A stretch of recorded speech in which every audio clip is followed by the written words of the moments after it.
കാണുന്ന ഈ ഒരു കാഴ്ച കാണാനായിട്ടാണ് നമ്മൾ ഇന്നത്തെ ദിവസം ഇങ്ങോട്ട് വന്നത്.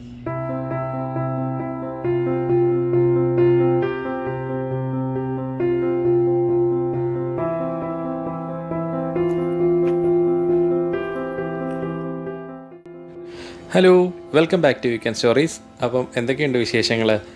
നമ്മൾ ഹത്തായിൽ പോയ വീഡിയോ നിങ്ങൾ കണ്ടു കാണുമെന്ന് വിചാരിക്കുന്നു. കാണാത്തവർ ഉറപ്പായിട്ടും കാണണം. ഞാൻ എൻ്റെ ലിങ്ക് ഡിസ്ക്രിപ്ഷനിൽ കൊടുത്തിരിക്കാം. അപ്പോൾ ഒരു മരങ്ങൾ കൊണ്ടുള്ളൊരു ആർച്ച്, ഒരു അടിപൊളി ഫോട്ടോ കണ്ടു ഞാനും അനുവേട്ടനും. അപ്പം അനുവേട്ടനാണ് അത് കാണാം എന്നുള്ള രീതിയിൽ ഞങ്ങൾ ഇറങ്ങിയത്. മെട്രോയിലും ബസ്സിലൊക്കെ ആയിട്ട് സഞ്ചരിച്ച് ഏകദേശം ആ ഗൂഗിൾ ലൊക്കേഷനിൽ ഞങ്ങൾ എത്തി. അപ്പം അവിടുന്ന് നടന്നു പോകുന്ന വഴിയാണ് നമ്മുടെ ഏതോ ഒരു പഴയ പഞ്ചായത്ത് റോഡിൽ കൂടെ നടന്നു പോകുന്നൊരു ഫീലുണ്ടായിരുന്നു. അപ്പോൾ ഈ ഗൂഗിൾ മാപ്പ് വഴിയാണ് ആക്ച്വലി ഞങ്ങൾ ബസ് സ്റ്റോപ്പിൽ നിന്ന് നടന്നു തുടങ്ങിയത്. അത് ഏതോ ഒരു കാട്ടിക്കൂടെ ഞങ്ങളെ കൊണ്ട് എത്തിക്കുകയാണ്. യഥാർത്ഥത്തിൽ ഇത് ഏതോ ഒരു അറബിയുടെ ഫാമിൻ്റെ ബാക്ക് സൈഡിലൂടെ ഉള്ള വഴിയിലൂടെയൊക്കെ ഞങ്ങൾ വരുവാണ്. പക്ഷെ അങ്ങനെ വന്നത് വലിയ കാര്യമായി. കാര്യം എന്ന് വെച്ച് കഴിഞ്ഞാൽ ഒരുപാട് കാഴ്ചകൾ കാണാൻ പറ്റി. ഇത് യഥാർത്ഥത്തിലൊരു പ്രോപ്പർ വഴിയൊന്നുമല്ല കേട്ടോ. ഞങ്ങളിങ്ങനെ അതിനകത്തൂടെ കയറി വന്നു. പക്ഷേ ഭയങ്കര ഭംഗിയുള്ളതാണ്. നമ്മളിപ്പോൾ നാട്ടിലെവിടെയോ നിൽക്കുന്ന പോലെ തന്നെ ഫീൽ ചെയ്തിട്ടുണ്ടായിരുന്നു. അനുവേട്ടൻ വന്ന പാടെ ഫോട്ടോഗ്രാഫിയുടെ പരിപാടികൾ തുടങ്ങി. നിങ്ങൾ ഈ സ്ഥലം കണ്ടില്ലേ? നമ്മൾ നാട്ടുപുറത്ത് എവിടെയോ നിൽക്കുന്ന പോലെ ഉണ്ട്. അധികപ്പറ്റായിട്ട് ആ പന മാത്രമേ നമുക്ക് ഫീൽ ചെയ്യുന്നുള്ളൂ. അങ്ങനെ ഞങ്ങൾ അതിലേക്കൂടെ നടന്നു. അങ്ങനെ ഞങ്ങൾ അവിടെ വെച്ച് ആ ഫാമിൻ്റെ ഒരു മേൽനോട്ടക്കാരൻ, ഒരു പുള്ളിക്കാരനെ കണ്ടു.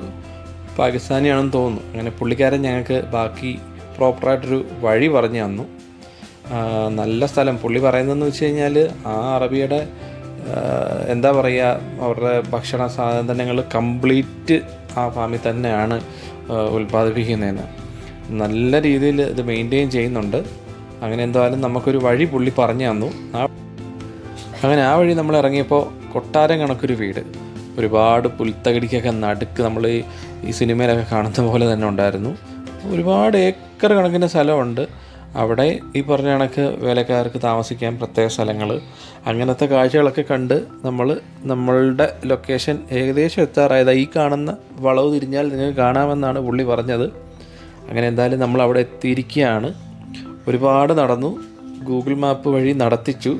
വണ്ടിയിലൊക്കെ വരാൻ കാറൊക്കെ ഉള്ളവർക്കാണെങ്കിൽ ലൊക്കേഷൻ ഇട്ടാൽ പ്രോപ്പറായിട്ട് ഈ ഒരു സ്ഥലത്ത് എത്താൻ പറ്റും. അപ്പോൾ ഇതാണ് നമ്മളുടെ ലൊക്കേഷൻ. സത്യം പറഞ്ഞാൽ ഇവിടെ വന്ന് നിന്നപ്പോഴത്തേക്ക് നമ്മൾ വിചാരിച്ചു പണി പാളിയെന്ന്. കാര്യം എന്ന് വെച്ച് കഴിഞ്ഞാൽ നല്ല ഇരുട്ട് പോലെ തോന്നി. ആ നേരെ കാണുന്നില്ലേ, അവിടെയാണ് നമ്മളുടെ പ്രോപ്പറായിട്ടുള്ള സ്ഥലം. ഒരു ഫോട്ടോ തേടി, ഒരു ലൊക്കേഷൻ തേടി ഇറങ്ങിയേക്കുവാണ്. ഈ സ്ഥലത്തിൻ്റെ പേരെന്തോന്ന് എനിക്കറിയത്തില്ല. അനുവേട്ട, നമ്മൾ ഈ സ്ഥലത്തിൻ്റെ പേരെന്തുവാണ്?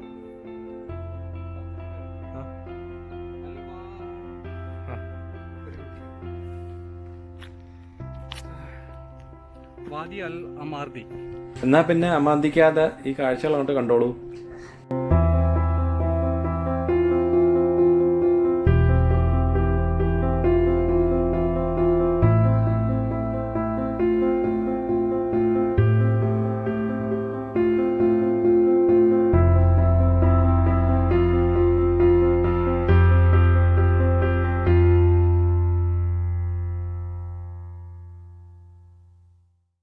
ഈ ഒരു കാഴ്ച കാണാനായിട്ടാണ് നമ്മൾ ഇന്നത്തെ ദിവസം ഇങ്ങോട്ട് വന്നത്.